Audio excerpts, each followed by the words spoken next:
আব্দুল, আব্দুল, আমার বাবা তোমাকে মেনে নিয়েছে, আমাদেরকে আর লুকে লুকে থাকতে হবে না।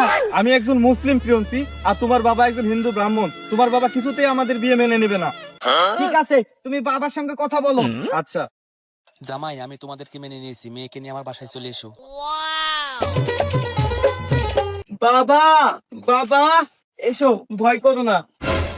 মা পিয়ন্তি, এতদিন তুই কোথায় ছিলি? তুই কোথায় ছিলি মা? আব্দুল, বাবাকে প্রণাম করো।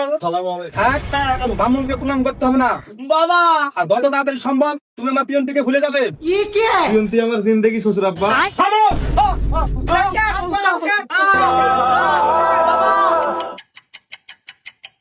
ডাক্তার বাবু, আমাকে পুনরায় জীবন দান করার জন্য আপনাকে অসংখ্য ধন্যবাদ। আমাকে ধন্যবাদ দিতে হবে না। ওই মুসলিম ছেলেটি নিজের শরীর থেকে রক্ত না দিলে আমি আপনাকে বাঁচাতে পারতাম না।